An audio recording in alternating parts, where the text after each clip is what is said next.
نبی پاک صلی اللہ علیہ وسلم نا تبوک پہ گئے، واپس آ رہے تھے، مقام جارانہ کے قریب حضور پہنچے، جہاں سے بہت سارے حاجی بڑا عمرہ کرتے ہیں۔ شیخ عبداللہ سے دل بھی کہتے ہیں یہ اتنا بڑا مقام ہے کہ میں ایک رات وہاں سویا ہوں تو مجھے 70 مرتبہ محبوب علیہ السلام کا دیدار ہوا، 70 مرتبہ۔ محبوب وہاں سے واپس آ رہے تھے، اس مقام پہ پہنچے تو نماز کا وقت ہو گیا۔ نبی پاک نے فرمایا بلاؤ بے بلال کو۔ حضرت بلال نے اذان پڑھی تو وہاں نا 4-5 لڑکے کھیل رہے تھے، بکریاں چرا رہے تھے، ساتھ کھیل رہے تھے۔ ان میں ایک حضرت ابو معذورہ بھی تھے، 15 سال عمر تھی۔ حضرت بلال نے اذان دی تو وہ بھی نقلیں اتارنے لگے، کیونکہ حضرت بلال کی زبان بلالی تھی نا، تو نقلیں اتارنے لگے۔ نبی پاک صلی اللہ علیہ وسلم نے نا بڑی ذمہ داری سے روایت عرض کر رہا ہوں، حضور نے حضرت زبیر بن عوام رضی اللہ تعالیٰ اور مولا علی شیر خدا کو بھیجا۔ ایک روایت حضرت عمر بھی ساتھ تھے، فرمایا جاؤ ان لڑکوں کو پکڑ کے لاؤ۔ صحابہ کہتے ہم گئے تو بچے تھے دوڑے، کسی طریقے سے پکڑ کے لائے۔ تو نبی پاک صلی اللہ علیہ وسلم نے فرمایا بتاؤ بھائی بلال کی نقلیں کون اتار رہا تھا؟ بلال کی نقلیں کون اتار رہا تھا؟ عجیب لطف بن گیا، بولو کون نقلیں اتار رہا تھا؟ عجیب ذائقہ ہے یار، عجیب منظر نہیں کہ بلال کی کوئی نقل بھی اتارے تو محبوب کہتے ہیں بلا کے لاؤ۔ اور کون نقل اتار رہا تھا میرے بلال کی؟ یہ مسلم میں بھی ہے، اصحابہ میں بھی، دیگر کتب حدیث میں، کتب سیرت۔ کون نقلیں اتار رہا تھا؟ جی ہم نے نہیں، بچے بڑے پکے ہوتے ہیں، کئی دفعہ مشورہ کر لیتے ہیں، ساری کلاس پکی ہو جاتی ہے، دسنا ہی نہیں، سوال ہی نہیں، بچے پکے ہو گئے کا کوئی پتہ نہیں۔ تو میرے محبوب کا بھی انداز نرالا نا، حضور حکیم ہے، حضور حکیم ہے۔ فرمایا تم نے اذان کے لفظ تو سنے ہیں نا؟ کا سنے ہیں۔ فرمایا چلو باری باری سناؤ۔ محبوب نے سن لیا نا، فرمایا چلو باری باری سناؤ۔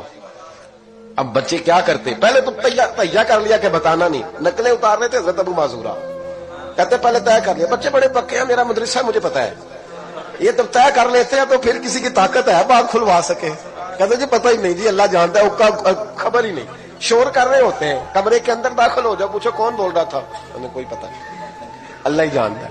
تو پکے ہو جاتے ہیں۔ اب بچے ہیں، ہم بچے رہے ہیں، ہمیں ان چیزوں کا پتہ ہے، تو ہم بھی مسکرا دیتے ہیں، ہم کہتے ہیں نہیں صحیح کر رہے ہو، یارانہ اسی کا نام ہے، ہما یارہ جنت ہے، ہما یارہ بیشتر، ایسے ہی پکے رہنا جی۔ بچے پکے ہو گئے، انہوں نے کہا جی کوئی پتہ نہیں۔ محبوب علیہ السلام نے فرمایا چلو باری باری سناؤ۔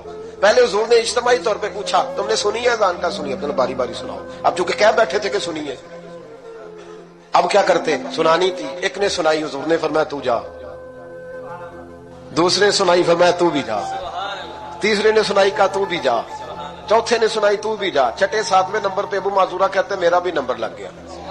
عمر تھی 15 سال، پر بس کسی کی نظر پڑ گئی، اس کی پڑ گئی جس کی نظر بیڑا پار کر دیتی ہے۔ اللہ کرے کسی کی نظر پڑ جائے، کام بن جائے۔ تیری ایک نظر کا کمال ہے، میری زندگی کا سوال ہے، یا رسول اللہ انظر حالنا، اس کا ترجمہ یہی ہے کہ ایک نظر کرم کرو، یا رسول اللہ انظر حالنا۔ محبوب علیہ السلام اب چھٹا 7واں نمبر لگا تو کہا تو بھی سنا۔ ابو معذورہ سریلے تھے، کانوں میں انگلی لی، حضرت کے بلال کی نقل اتاری تو بڑی پیاری۔ حضور نے فرمایا جو باقی بچے ہیں وہ بھی سارے جاؤ، بندہ مل گیا ہمیں۔ ابو معذورہ کہتے ہیں میں کانپنے لگا، ادھر والے بھی چلے گئے، ادھر والے بھی، میں بیچ میں رہ گیا۔ فرمایا پھر سناؤ۔ کہتے 2 دفعہ سنایا، فرمایا نہیں یار مزہ آیا، پھر سناؤ۔ کہتے 3 دفعہ جب میں سنایا تو میں نے محبوب کے چہرے پہ روشنی دیکھی۔ اور سجنوں بلال کی کوئی نقل اتارے تو صحیح، کہتے روشنی دیکھی، حضور اٹھے اور حضور نے میرے سر پہ ہاتھ پھیرا اور دعا کی، اللہم بارک فیہ، اللہم بارک فیہ وہدہ الی الاسلام۔ یہ میرے محبوب کے لفظ ہیں۔ نبی پاک نے کہا اے اللہ میں تیری بارگاہ میں عرض کرتا ہوں اسے برکت بھی دے دے اور اسلام کے رستے کی ہدایت بھی دے دے۔ حضرت ابو معذورہ کہتے سر پہ ہاتھ اور ادھر دعا، بس میرا کام بن گیا۔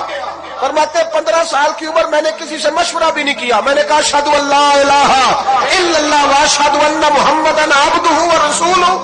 کہتے سنو دوستو کلمہ بھی پڑھ گیا، عشق لگا سی کھیڈا کھیڈ دی نو تے مینوں کھیڈاں بھول دے میں کجل پایا سی یار دے ویکھنے نو، پھر اودی یاد وچ روندیاں ہی ڈل گئیاں۔ حیدر شاہ اس گلی کدے نہ رول دی، پر ہن تے رول گئیاں۔ کہتے میں نے نا فوراً پوچھا عمر کتنی؟ 15 سال۔ فوراً کلمہ حضور میری ڈیوٹی، فرمایا انت مؤذن، انت مؤذن، تو